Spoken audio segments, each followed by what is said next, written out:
Ne destanlar yazılır, hey canım rinnanay rinna rinnanay. Memleket sevdasından hey canım hey. Bir emanet canımız hey canım rinnanay rinna rinnanay. Vatan uğruna feda hey canım hey. Kahramanlık şanımız hey canım rinnanay rinna rinnanay. Tarihi biz yazarız hey canım. Vakit gelir gideriz hey canım rinnanay rinna rinnanay.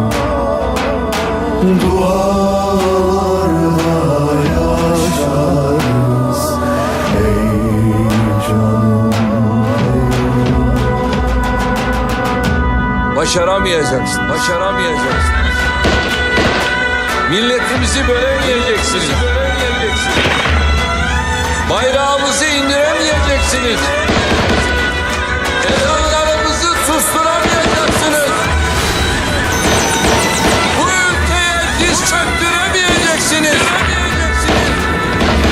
Bu halka boyundurup kuramayacaksınız.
Memleket sevdasından hey canım